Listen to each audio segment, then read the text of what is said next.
안녕하세요. 축구 전문 기자 한준입니다. 졸전 논란이 있었던 2024-2025 시즌 프리미어리그 13라운드 토트넘 허스퍼가 풀럼과 치른 홈 경기에는 토트넘의 주전 최전방 공격수인 도미닉 솔란키가 몸 상태 문제로 인해 결장했습니다. 그로 인해 오랜만에 손흥민 선수가 원톱 포지션으로 선발 출전했는데요. 손흥민 선수의 경기력에 대해 영국 언론은 매우 비판적으로 평가하며 사실 이 경기의 패배의 원흉으로까지 최악의 선수로까지 평가하고 있는 상황입니다.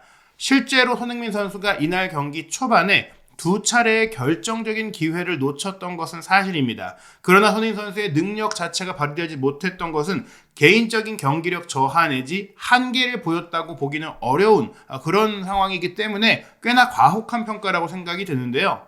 매 경기마다 토트넘의 경기장을 직접 출입하는 현지의 담당 기자들이 공통적으로 이렇게 손흥민 선수에 대해 저평가를 내리고 있는 것이 어쩌면 토트넘 구단 측에서 손흥민 선수와의 결별을 앞두고 이를 위한 명분을 만드는 상황이 아닌가라는 생각이 들 정도입니다.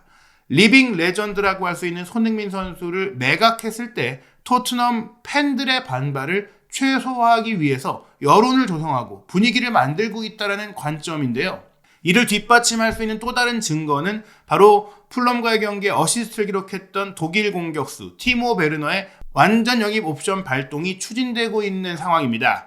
영국 현지의 최신 보도 내용들을 통해서 손흥민 선수에 대해 억가를 하고 있는 이 영국 기자들의 배경 그리고 토트넘이 부진한 진짜 범인을 포스테코글루 감독의 전술이라고 설명드리는 이유에 대해서 분석해드리도록 하겠습니다. 토트넘의 담당 기자, 현지 출입 기자 중에 친 토트넘 구단 기자로 잘 알려져 있는 영국 런던 지역 축구 전문 매체 풋볼 런던의 알레스테오 골드 기자가 풀럼과의 경기를 마친 이후 최저 평점을 준 것은 4점을 준 손흥민 선수였습니다.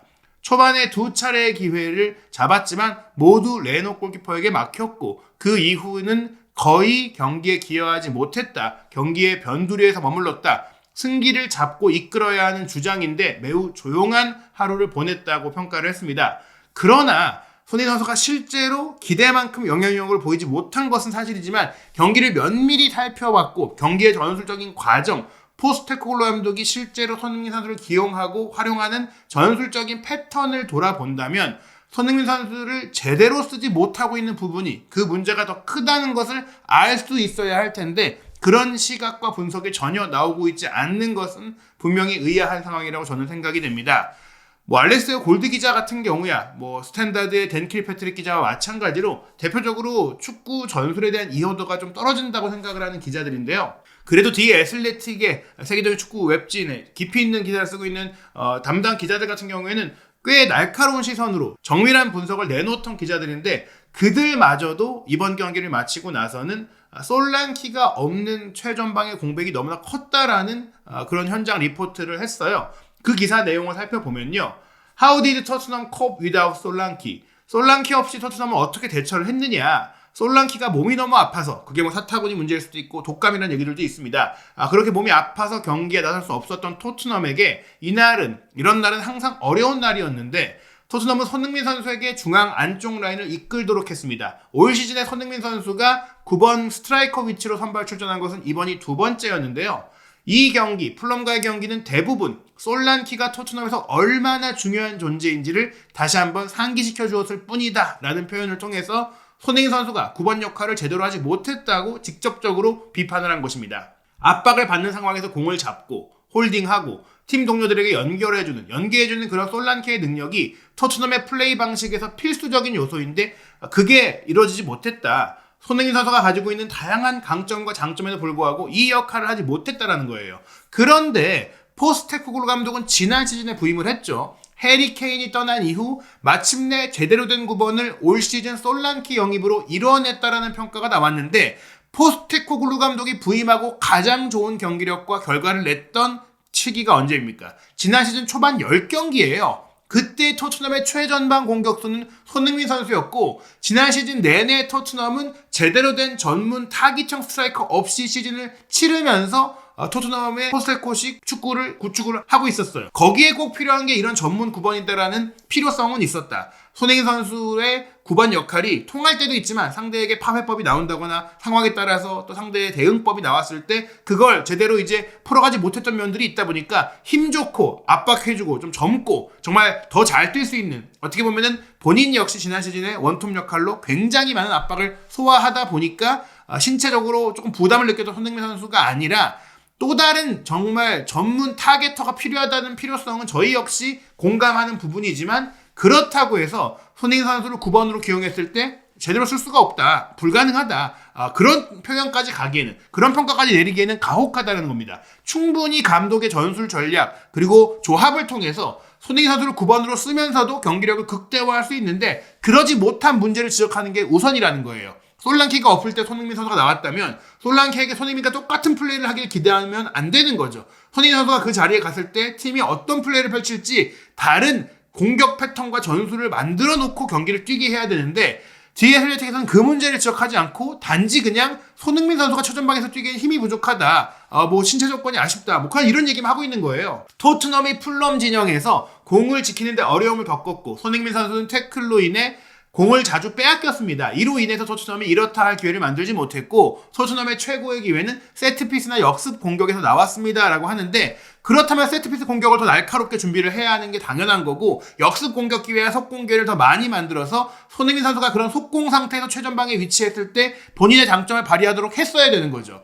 리버풀의 아르네 슬롯 감독은 맨체스터 시티와의 경기에서 바로 그렇게 빠른 윙어인 루이스 디아스를 최전방에 놓고 경기를 했고, 시즌 초반에는 역시 측면 공격수인 디오고 조타 선수를 최전방에 놓고 그를 활용하고, 오히려 최전방에 설 수 있는 누네스를 사이드에 놓는다거나 다양한 전술적인 움직임을 통해서 각기 다른 선수들의 특성을 잘 살리는 그런 전술을 구사하고 있는데, 포스테코글루 감독은 거의 원패턴 전술을 계속해서 고집하고 그 전술이 막히지 않을 때 다른 창의성을 발휘하지 못하고 있다. 특히 경기 도중에 대응력이 떨어진다. 이런 문제들을 지속적으로 노출하고 있는 겁니다. 이번 경기 후반전 같은 경우에는 사실 대안 쿨루셉스키가 최전방 9번 자리를 맡고 손흥민 선수가 측면으로 이동을 했던 장면들이 있었잖아요. 그 상황에 대해서는 이런 반구 언급도 없이 그저 마치 손흥민 선수가 경기 내내 이 9번 역할로 뛴 것처럼 오해하도록 또 이런 기사를 쓰면서 손흥민 선수의 9번 역할은 안 된다, 손흥민은 9번이 안 되는 선수다, 이렇게 한계를 지어주는 손흥민 선수 자체의 문제로 몰고 가는 겁니다. 후반 초반에 브레넌 존슨이 티모 베르너의 크로스 패스를 발리 슈팅으로 연결한 것이 토트넘의 선제골로 이어졌습니다. 하지만 토트넘은 최전방에 솔란키라는 기준점이 없이는 진정한 자신들의 모습을 보여줄 수 없었습니다. 가능한 한 빨리 솔랑키가 돌아와서 제 컨디션을 찾아야 합니다 라고 잭 핏부르 기자가 토트넘의 풀럼전 부진의 이유를 솔랑키의 역할을 손흥민 선수가 대체해주지 못했다고 설명을 하게 되는데, 베르너의 크로스에 이은 존슨의 발리 슈팅이 나온 과정에는 손흥민 선수 쪽으로 풀럼 수비수들이 몰려 있었기 때문에 사실 그 상황에서 베르너가 크로스 패스가 아니라 손흥민 선수에게 공을 밀어줄 수도 있었어요. 존슨이 위협적인 선수라고 생각을 했다면 풀럼 수비수들이 존슨 쪽으로 쏠려갔을 것이고, 그러면 손흥민 선수에게도 공간이 생겼을 텐데 그런 상황이 아니라 오직 손흥민 선수를 막기 위한 풀럼 수비수들의 배치가 있었기 때문에 존슨이 프리하게 골을 넣을 수 있었던 것이고, 또 젊고 어리고 더 많이 뛰어줘야 하는 존슨이 본인도 체력이 많이 떨어졌겠지만 전방 압박도 많이 해주지 않고 수비 커버도 느리고 이런 상태에서 손흥민 선수가 전방 압박을 더 많이 해줘야 됐고 뒤로 많이 내려와줘야 됐어요. 어린 존슨보다 손흥민 선수가 그런 뒤치다거리를 하는 상황 속에서 체력을 비축한 존슨이 골을 넣을 수 있었다는 것은 전혀 언급도 설명도 되지 않고 있는 겁니다. 지금 이 설명하는 솔랑키가 없을 때는 진정한 토트넘의 플레이가 나올 수 없다, 기준점이 없다라는 얘기가 왜 틀렸느냐면, 바로 지난 시즌에 말씀드린 대로 이미 토트넘은 손흥민 선수 원톱으로 최고의 축구를 보여줬고, 그 당시에는 본래 프리미어리그 최고의 스트라이커 중 한 명인 앨런 시어러를 포함해서 마이클 오원까지도 손흥민 선수가 9번 스트라이커 위치로도 월드 클래스의 실력을 갖고 있는 선수다, 이렇게 평가를 했어요. 물론 9번 공격수를 맡을 때 키가 크고 포스트 플레이나 헤더가 좋은 공격수와는 다른 유형이지만 충분히 중앙 전방에서도 본인의 강점을 살릴 수가 있는 선수라는 거예요. 실제로 지난 시즌 전반기 9번 역할을 맡으면서 12골을 폭발시켰습니다. 전반기에만 그랬죠. 아시안컵을 중간에 치르지 않았다면, 또 후반기에 부상 이슈가 다른 선수들에게 찾아오지 않았다면 충분히 손흥민 선수가 또 한 번 득점왕에 도전할 수 있을 정도로 꾸준히 고르게 치명적인 골들을 많이 기록을 했어요. 오히려 측면 공격수로 뛰었던 초반 3경기에 골이 없다가 최전방으로 자리를 옮기고 나서 골이 터지기 시작을 했었고, 심지어 올 시즌에도 가장 좋은 활약을 펼쳤던 경기가 에버튼과의 경기인데 그 2라운드 경기가 솔랑키가 부상으로 빠지면서 손흥민 선수가 최전방 공격수로 뛰면서 최전방에서 압박하고 골키퍼의 공도 따내고 중앙에서 슈팅도 많이 때리고 그러면서 멀티골을 넣었던 경기거든요. 당장 올 시즌에도 이런 기록과 경기력이 있었는데 손흥민이 9번에서 뛰면 토트넘은 제대로 활약을 못한다. 이거 무슨 말도 안 되는 평가를 하고 있는 건가? 이런 생각이 드는 겁니다. 지난 시즌 같은 경우도 후반기에 아쉬웠다 하더라도 왼쪽 측면과 최전방 공격수로 오가는 과정 속에서 오히려 최전방 공격수로 뛸 때 골이 나왔어요. 후반기에 기록한 5득점도 모두 최전방 스트라이커 위치에서 기록을 했거든요. 즉 충분히 손흥민 선수가 최전방에서 제 몫을 하면서 골을 많이 넣을 수 있는 선수다. 물론 이번 풀럼전 초반에 이른 시간에 찾아왔던 그 2번의 기회에서 조금 더 빠른 슈팅, 조금 더 정확한 슈팅이 나오지 않은 부분들은 손흥민 선수가 분명히 몸 상태나 컨디션이나 자신감이나 여러 요인에 있어서 분명 한참 좋을 때보다 떨어져 있는 것은 사실입니다. 그리고 올 시즌에 부상 이슈가 있었고 또 최근에는 그 부상 이슈 이후에는 부상 없이 매 경기를 또 꾸준히 3일 간격으로 뛰고 있는데 그 과정 속에서 분명 비도 왔고 이날 손흥민 선수의 컨디션이 좋지 않아 보였던 것도 사실입니다. 그런데 주목할 점은 이번 풀럼과의 경기는 손흥민 선수뿐만 아니라 거의 대부분의 토트넘 선수들의 경기 컨디션과 몸 상태가 좋지 않아 보였다는 거예요. 즉 이런 강행군 일정 속에서 체력 안배 없이 경기 중에 리듬 조절 없이 완급 조절 없이 주구장창 하이라인 전방 압박 축구를 구사하고 있는 포스테코글루 감독의 단순한 경기 운영이 이런 선수들의 컨디션 저하로 이어졌다라는 지적이 먼저 나와야지 선수 누가 안 좋다, 손흥민 선수가 어디가 안 좋다, 이걸 해결하지 못했다, 개개인의 잘못으로 몰아가는 것은 축구라는 스포츠의 특성을 제대로 이해하지 못한 것이다. 물론 한두 명의 선수의 컨디션에 따라서 한두 명의 선수가 기회를 살리고 못 살리고에 따라서도 경기의 결과가 좌우되지만 결국 이 모든 것들을 관리하고 통제하고 운영하고 또 그것들을 풀어가는 솔루션을 제시하는 것이 감독인데 감독의 지금 경기 운영에 대해서는 면밀한 해석과 비판이 나오지 않고 있다는 것이 왜 영국 기자들이 추갈못이라는 얘기를 듣는지 축구 종주국임에도 불구하고 너무나 축구의 전술에 대한 이해도가 떨어진다라고 생각을 하는지의 대표적인 사례인 것입니다. 어찌 보면 이게 일부러 그러는 게 아니냐. 디 애슬레틱의 기자들 수준이라면 충분히 그걸 이해할 텐데 포스테코글루 감독을 조금은 보호하고 두둔하면서 오히려 떠날 선수라고 볼 수 있는 팬들의 이런 마음을 어떻게 보면 떠날 때 덜 아쉽게 하기 위해서 손흥민 선수 쪽으로 이 비판을 포커스를 맞추고 있는 게 아니냐. 뭐 그런 생각이 들어요. 제가 경기 입중계를 하면서도 말씀을 드렸지만 최전방에 손흥민 선수가 뛰면서 왼쪽에 베르너, 오른쪽에 존슨이 있을 경우에는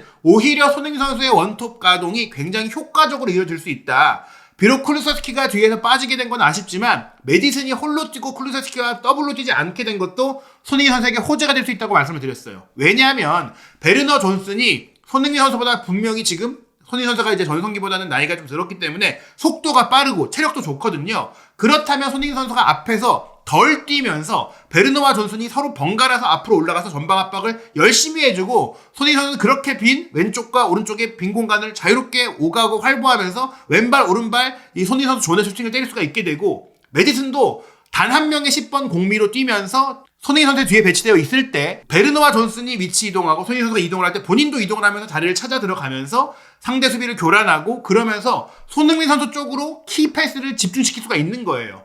베르너가 안으로 들어오면 손흥민 선수가 교체해 움직이면서 거기 사이드에서 슈팅을 때릴 수 있고 존슨이 올라가면 손흥민 선수가 오른쪽에 가서 메디슨과 또 연계할 수가 있고 그리고 포로 역시 한 번의 긴 패스를 손흥민 선수에게 찔러줄 수가 있고 우도기가 인버티드 풀백으로 들어오더라도 사이드 공격수가 아닌 손흥민 선수가 오히려 우도기의 힘을 또 도움을 받으면서 수비가 분산되고 피지컬적으로 도움을 받으면서 슈팅을 때릴 수가 있게 되고 또 이런 상황에서 사르가 뒤를 커버해주고 또 사르가 압박 역할을 나눠 해주니까 손흥민 선수가 원톱으로 뛰면서 부담은 적고 슈팅을 많이 때릴 수 있는 그런 상황이 될 텐데 이 상황에서 우리가 기대했던 그 역할을 손흥민 선수에게 맡긴 게 아니라 포스테코글루 감독은 존슨에게 그 역할을 맡긴 거예요. 존슨이 오히려 덜 뛰면서 이렇게 손흥민 선수가 많이 뛰고 베르너와 함께 만든 공간을 차지해서 슈팅을 때리는 그런 구조로 경기를 만드니까 존슨은 계속해서 부진하다가 한 골 넣고 벌써 올 시즌에 10골을 기록했는데 손흥민 선수에겐 득점 기회가 오지 않고 있는 것이죠. 토트넘이 왜 그렇게 일관성이 없느냐는 현장 분석, 제이 해리스 기자의 분석에서도 맨시티를 상대로 4대0으로 이겼을 때 이미 토트넘 팬들은 알고 있었다.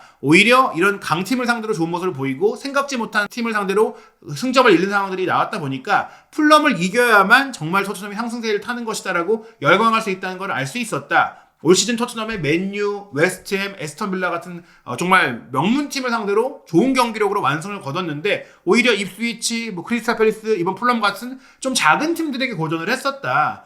이번 풀럼전을 이겼다면 지금 4위에 있는 브라이튼과의 승점 차이를 1점으로 좁히면서 챔스 진출권의 경쟁팀이 될 수 있었는데 결국에는 우려한 대로 강팀을 이기고 약팀에게 못 이기는 그런 사이클이 이어졌다는 거예요. 그러면서 이 경기 그렇게 된 이유, 일관성 부족의 이유를 선수들의 부상 이탈 문제, 선수들이 없었기 때문이다. 포스테코글루 감독의 잘못이 아니다. 이런 해석을 하고 있는 겁니다. 솔랑키가 질병으로 뛰지 못해서 존재감을 잃었다. 손흥민 선수가 솔랑키만큼 공을 잡아주지 못했고 상대 수비수를 효과적으로 압박하지 못하면 어려움을 겪었다. 또 손흥민 선수 탓으로 몰고 가는 것이죠. 쿨루세프스키도 너무 많은 경기를 뛰다 보니까 활동량을 관리해 주려고 하다 보니 벤치에서 경기를 시작하게 됐고 쿨루세프스키가 없는 상태에서 토트넘은 쿨루세프스키의 돌파력이 없다 보니까 위협을 강하지 못했다. 결국에는 선수 해조 축구란 얘기예요. 포스테코글루 감독의 전술이 아니라 선수의 개별적인 장점으로 토트넘이 강점을 발휘하던 팀이라는 것이죠. 포스테코글루 감독이 부상에 대해 불평을 많이 하지 않고 있지만 미키 반더벤과 크리스티안 로메로, 솔랑키, 비카리오 같은 선발 자원들이 모두 부상으로 빠졌고 또 쿨루세프스키까지 5명이 벤치에 있었다라고 얘기를 하는데 저희가 이전 BBC 매치 오브 더 데이 영상에서도 얘기 드렸지만 비카리오의 공백은 없었어요. 포스터가 충분히 해줬습니다. 그리고 솔직히 로메로와 반더벤의 공백, 데이비스와 드라고신이 너무 잘 메우고 있어요. 그러면은 솔랑키, 쿨루세프스키의 공백 정도를 얘기해야 될 텐데 쿨루세프스키가 후반에 나왔을 때 뭘 했냐? 본인도 교체로 나왔을 때 별다른 영향력을 발휘하지 못했습니다. 그리고 이날 경기 페드로 포로도 지치다 보니까 경기 내내 고전을 했다. 그 외에 다른 선수들도 다 지쳐서 못했다. 결국엔 선수들의 체력 얘기를 하는데 그 체력 안배를 제대로 못하면서 또 결과도 끌어내지 못한, 심지어 로마와의 경기에 이런 주전 선수들을 모두 쓰다가 더 큰 부상과 더 많은 체력 고갈이 됐는데 그 경기도 못 이겼잖아요. 그게 누구 책임이냐는 겁니다. 이 책임을 누가 져야 되느냐? 포스테코글루 감독이 져야 된다는 겁니다. 게다가 풀럼은 이날 경기 막판에 추가 시간 7분을 포함하면 거의 20분 동안을 10명으로 뛰었어요. 그러면서 3백 구조를 가져가면서 3-5-1 대형으로 수비를 단단히 하고 역습의 속도를 유지하면서 안정적으로 경기를 마무리했거든요. 오히려 포스테코글루 감독은 상대가 10명이 된 이후 더 공략하기 어려웠다라는 그런 얘기를 하는데 실제 전술적으로 그럴 수 있는 경기 패턴이 있지만 그걸 또 깨내야 하는 게 감독의 역할이고 그거를 감독이 변명 삼으면 안 됩니다. 상대가 10명이라서 어려웠다. 이거는 해석상으로 나올 수 있는 얘기지 감독이 할 말은 아니에요. 그걸 못 깬 감독이 할 수 있는 말이 아니라는 겁니다. 실제로 제가 생각했을 때 아무리 벤치 자원들이 어린 선수가 많다고 하더라도 충분히 전술적으로 해법을 만들 수가 있었다. 저라면 장신 공격수 랭크셔를 투입을 해서 상대의 3백 중에 중앙 지역을 공략을 하고 테테를 오른쪽 센터백으로 이동시켰기 때문에 테테가 센터백 위치에 있다고 하더라도 뒷공간에 허점이 있거든요. 그럼 베르너로 하여금 계속해서 테테의 뒤를 공략하도록 심투하게 만들고 랭크셔를 향해서 롱볼도 때려주고 그러면서 베리발이 이선 지역에서 하나의 수적 우위를 가져가는 선수로서 항상 공격 상황에서 추가적인 한 명이 되도록 공격을 할 수 있게 해주고 공간을 만들어주고 메디슨을 뺄 게 아니라 롱패스가 좋고 전환 패스가 좋고 그래도 킥력이 좋은 메디슨을 빼지 말고 유지한 채 오히려 좌우 풀백들의 우도기와 포로의 기동성과 퀄리티가 좋지 않았으니까 경기력이 좋지 않았으니까 빠르게 사이드를 파고들 수 있는 레길론이라든지 스펜서 같은 선수들을 투입을 해서 사이드 폭을 만들어주고 또 손흥민 선수를 랭크셔의 곁에 둬서 흘러나온 공을 슈팅을 때릴 수 있게 그런 구조를 만들어줬더라면 오히려 쿨루세프스키가 들어갔을 때 이 지공 상황이나 상대가 밀집한 상황에서는 차이를 만들기 어려워요. 각이 왼발로 거의 해야 되다 보니까 쉽지가 않거든요. 그런 상황이라면 차라리 랭크셔, 베리발, 레길론, 그레이, 스펜스를 놔서 배우를 젊은 선수들이 커버함과 동시에 공격할 때 타이트하게, 강력하게, 좀 활기차게 그렇게 할 수 있는 구조도 만들 수 있는 창의성이 필요하다는 겁니다. 최근에 감독 교체를 통해서 좋은 효과를 보고 있는 게 맨유잖아요. 후뱅 아모린 감독이 3-4-3 포메이션을 쓰면서 윙어인 아마드를 오른쪽 윙백으로 두고 있는 게 대성공을 거두고 있고 계속해서 공격 포인트를 만들고 있는데 그런 창의성, 그런 생각지도 못한 변화, 엔초 마레스카 감독이 첼시에서 리스 제임스가 또 한 번 부상으로 쓰러지자 오른쪽 풀백으로 중앙 미드필드인 카이세도를 두고 이 카이세도를 인버티드 풀백으로 쓰면서 사이드와 미드필드 라인을 모두 힘있게 만들어냈던 이런 창의적인 선택들, 이런 것들이 필요한데 포스테코글루 감독은 과연 이런 위기 상황, 선수가 없는 상황, 또 창의성이 필요한 상황에서 어떤 시도를 했느냐, 감독에 대한 문제를 짚는 게 먼저라는 겁니다. 이런 상황 속에서 모든 책임을 손흥민 선수에게 떠넘기는 것은 손흥민 선수가 팀을 떠나더라도 토트넘 팬들이 폭동 정도를 일으킬 정도로 그렇게 아쉬워하지 않고 분개하지 않도록 하기 위한 그런 밑밥갈기가 아니냐는 생각이 들어요. 왜냐? 올 시즌도 임대 계약으로 토트넘에 남아있는 베르너가 850만 파운드의 저렴한 150억 정도의 금액으로 완전 영입 선수로 이제 계약을 바꿀 수가 있는 조항이 있는데, 최근 영국 대중지 미러의 보도에 따르면 토트넘이 1월 이적 시장 기간에 이 조항을 빨리 발동을 해서 베르너를 완전히 토트넘 선수로 만들려고 한다는 얘기가 있습니다. 맨시티전의 득점이라든지 이번 풀럼전의 어시스트를 통해서 분명 베르너가 가성비 좋은 선수라는 것들을 입증하고 있는데, 베르너가 연봉은 또 높은 선수거든요. 그 베르너를 잡으려고 한다는 것 자체가 손흥민 선수와의 결별을 예고한다고 보시면 될 것 같아요. 양민혁 선수도 1월 달에 합류할 예정이죠. 마이키 무어도 있죠. 오드베르도 부상 중이지만 회복한다면 측면을 볼 수 있는 자원이죠. 심지어 현재 임대로 나가 있는 솔로몬까지도 측면 자원으로 토트넘에 있는 선수죠. 토트넘에는 지금 손흥민 선수의 역할에 너무나 많은 선수가 자리하고 있습니다. 손흥민 선수를 9번 자원으로 보지 않는 상태에서 측면 옵션, 특히 왼쪽 측면 옵션이 굉장히 많아요. 그런 상황 속에서도 잭 그릴리시나 기튼스나 산초 같은 선수가 또 영입 리스트에 이름을 오르내리고 있다는 것은 결국 토트넘은 이미 손흥민 선수와 어떤 형태로 결별할지를 준비하고 있고, 손흥민 선수를 사랑하는 많은 토트넘 팬들이 손흥민 선수를 매각하겠다라는 토트넘의 결정에 반하지 않도록 하기 위한 그런 분위기를 조성하고 있다. 저는 그런 생각이 든다라는 것을 결코 숨길 수가 없는 것 같습니다. 토트넘의 12월 일정을 보면 포스테코글루 감독이 전술적으로 개선하고 전술적으로 새로운 옵션을 찾지 못한다면 무승도 가능하다고 저는 생각을 해요. 안도니 이라올라 감독의 본머스와 12월 6일 경기를 치르고, 마레스카 감독의 첼시와 12월 9일 경기를 하죠. 레인저스전, 사우샘프턴전은 경기력에서 토트넘이 앞설 수 있겠지만 둘 다 원정 경기이기 때문에 허를 찔리는 역습에 무너질 수가 있고, 12월 20일 맨유와의 카라바오컵 8강전 이후 리버풀전, 노팅엄전, 울버햄튼전 모두 전술적으로 토트넘을 충분히 공략할 수 있는 감독들이 이끄는 팀입니다. 결국 토트넘이 12월 9경기에서 만약 무승으로 마친다면 그 순위는 챔피언스리그 진출권은커녕 강등권까지 추락할 수가 있고, 또 모든 컵 대회의 우승 희망이 사라질 수도 있어요. 그 상황이 되기 전에 토트넘이 어떤 결단을 내릴지, 혹은 포스테코글루 감독이 나는 다른 걸 할 수 있는 감독이었다는 것을 증명하는 상황이 될지, 또 손흥민 선수는 이렇게 지원을 받지 못한 상황 속에서 본인의 진면목을 보여줄 수 있을지, 올해의 마지막 한 달 동안 대체 어떤 일이 프리미어리그에서 벌쳐질지 한준TV 구독, 좋아요, 알림 설정으로 현지 보도에 대한 팩트체크와 독점 정보, 그리고 실시간 소통방송, 입중계 모두 놓치지 않으시기 바랍니다.